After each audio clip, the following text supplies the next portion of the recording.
نحمده ونستعينه ونستغفره ونعوذ بالله من شرور أنفسنا ومن سيئات أعمالنا من يهده الله فلا مضل له ومن يضلل فلا هادي له وأشهد أن لا إله إلا الله وحده لا شريك له وأشهد أن محمدا عبده ورسوله يا أيها الذين آمنوا اتقوا الله حق تقاته ولا تموتن إلا وأنتم مسلمون يا أيها الناس اتقوا ربكم الذي خلقكم من نفس واحدة وخلق منها زوجها وبث منهما رجالا كثيرا ونساء واتقوا الله الذي تساءلون به والأرحام إن الله كان عليكم رقيبا يا أيها الذين آمنوا اتقوا الله وقولوا قولا سديدا يصلح لكم أعمالكم ويغفر لكم ذنوبكم ومن يطع الله ورسوله فقد فاز فوزا عظيما أما بعد فإن خير الحديث كتاب الله وخير الهدي هدي محمد صلى الله عليه وسلم وشر الأمور محدثاتها وكل محدثة بدعة وكل بدعة ضلالة وكل ضلالة في النار. أعوذ بالله السميع العليم من الشيطان الرجيم من همزه ونفخه ونفثه لن ينال الله لحومها ولا دماؤها ولكن يناله التقوى منكم وقال تعالى إن صلاتي ونسكي ومحياي ومماتي لله رب العالمين سبحانك لا علم لنا إلا ما علمتنا إنك أنت العليم الحكيم رب اشرح لي صدري ويسر لي أمري واحلل عقدة من لساني يفقهوا قولي.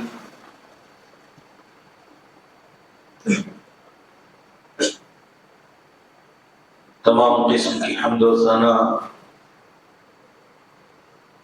عظمت و کبریائی بڑائی و بزرگی خالق کائنات مالک ارض و سماوات رب ذوالجلال والاکرام اللہ جل شانہ کے لیے لائق اور سزاوار ہے،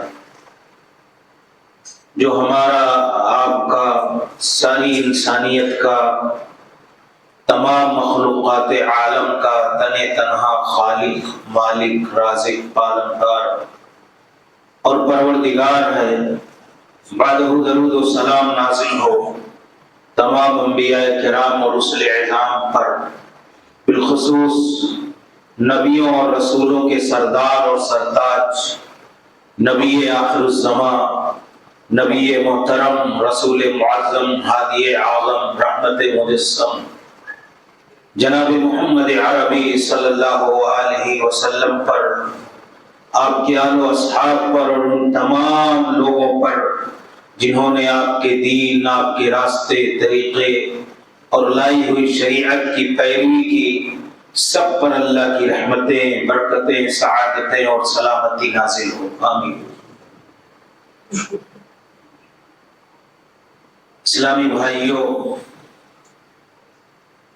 قابل احترام بزرگوں، نوجوان ساتھیوں، عزیز بچوں، پردہ نشین ماں اور بہنوں،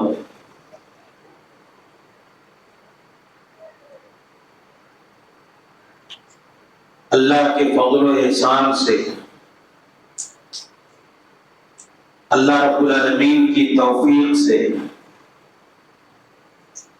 اللہ رب العالمین کے حکم کی پابندی اور اللہ کے پیغمبر نبی آخر الزمان صلی اللہ علیہ وسلم کی سنت کی پیروی اور آپ کے تاکیدی حکم کی پیروی اور اللہ کے جلیل القدر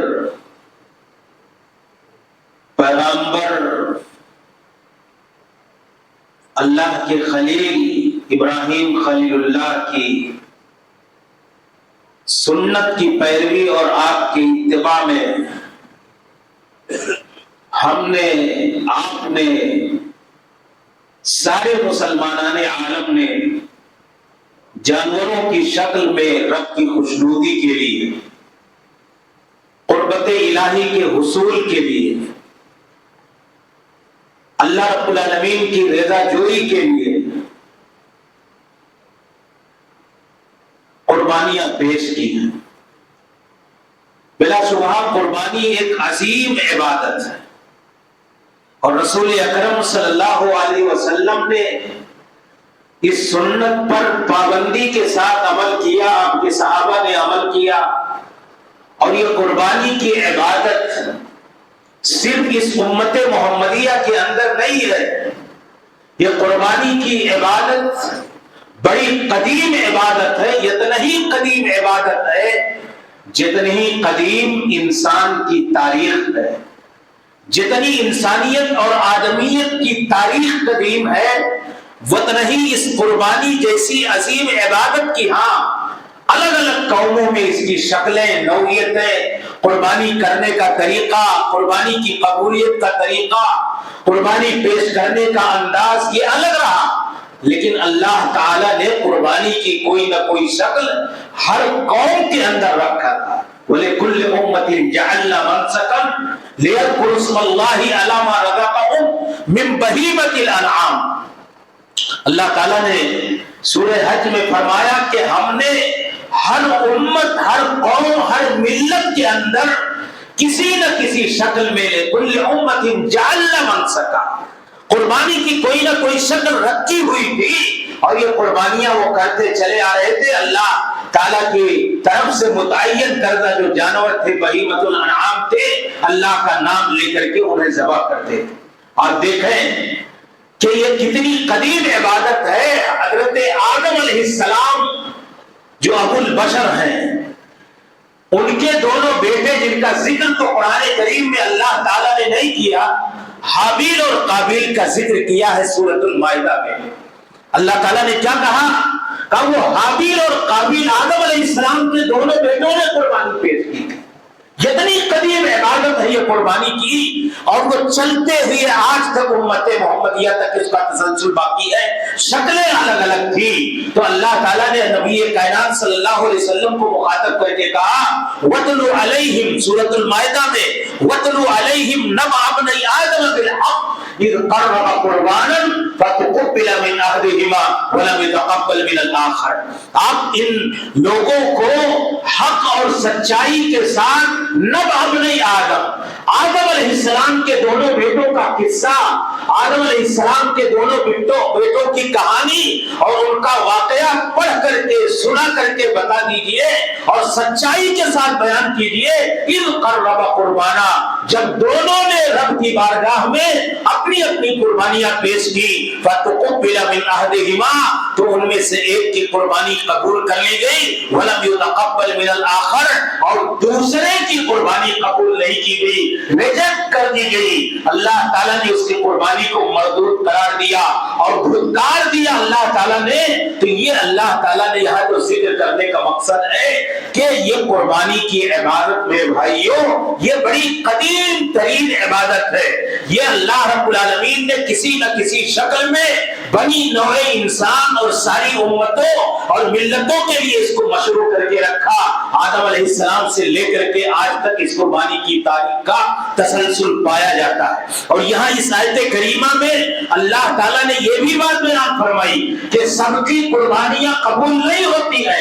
دو بیٹوں نے حابیل اور قابیل نے قربانیاں پیش کی, اللہ تعالیٰ نے حابیل کی قربانی قبول فرما لی, قابیل کی قربانی کو قبول نہیں فرمایا, ریجیکٹ کر دیا. کیوں؟ وہ معیار قبولیت پر کھڑی نہیں ہوتا بنی. قربانی کرنا یہ اصل نہیں ہے. اللہ تعالیٰ کی بارگاہ میں جانور ذبح کر دینا, قربانی کر دینا یہ اصل نہیں ہے. یا قربانی کی سنت پر عمل کر لینا, اللہ تعالیٰ کہتا ہے کہ وہ ریجیکٹ بھی کر سکتا ہے ہماری آپ کی قربانیوں کو, وہ قبول بھی کر سکتا ہے. اور قبولیت کے لیے کچھ اللہ تعالیٰ کے شرائط ہیں.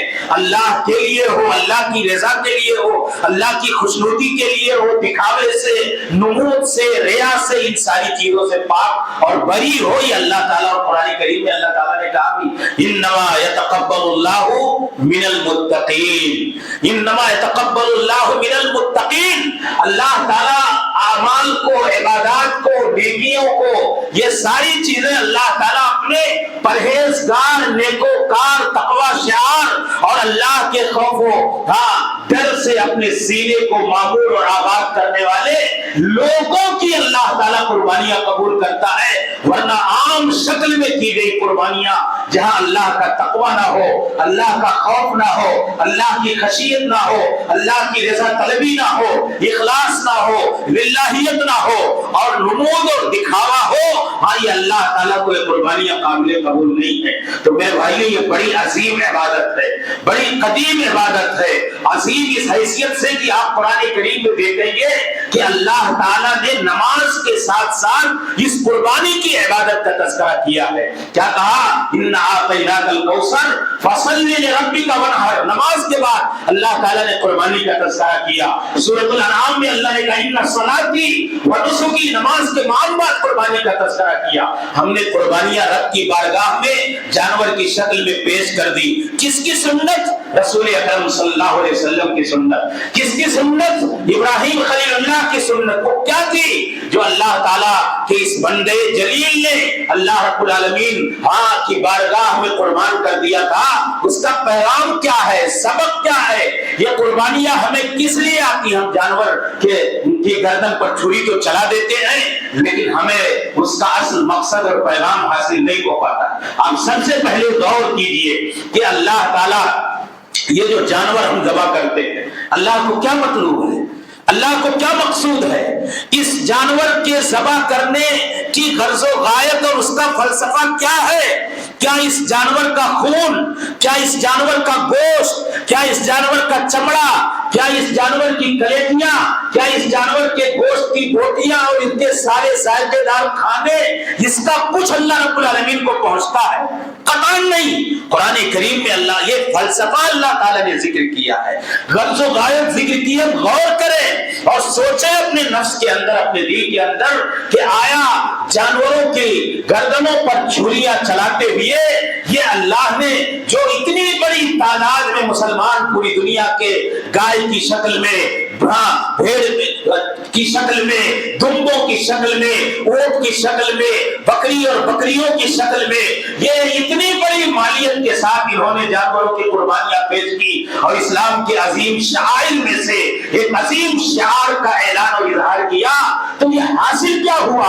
اللہ تعالیٰ نے کہا کہ مشرکین مکہ جب قربانیاں کرتے تھے لے جا کر کے خانہ کعبہ کی دیواروں پر اس کا خون, اس کا گوشت لگا دیا کرتے تھے. اللہ نے کہا کہ مجھے اس سے لینا دینا نہیں ہے, مجھے اس سے کوئی مقصد نہیں ہے, مجھے اس کی کوئی ضرورت نہیں ہے. قربانی کی اصل غرض و غایت اور اس کا اصل فلسفہ اور اس کا اصل اللہ رب العالمین کی طرف سے مطلوب اور مقصود یہ ہے کہ ہمارے دل اللہ کے تقوی سے آباد ہو جائیں, ہمارے دلوں میں خوف الہی اور خدا ترسی کا جذبہ ہو جائے, ہمارے دل اللہ رب العالمین کی بارگاہ میں سراپا پیکر تسلیم و رضا بن کر کے زندگی گزارنے کے جذبے سے اپنے آپ کو آمادہ اور تیار کر لیں، اور اصل حقیقی اسلام، حقیقی فرما برداری، حقیقی طاعت، حقیقی ایثار، حقیقی فدائیت، یہ ساری چیزیں اللہ کی بارگاہ میں قربان کرنے کا جذبہ ہمارے دلوں میں آ جائے۔ اللہ تعالیٰ نے کیا کہا؟ لَن يَنَالَ اللَّهَ لُحُومُهَا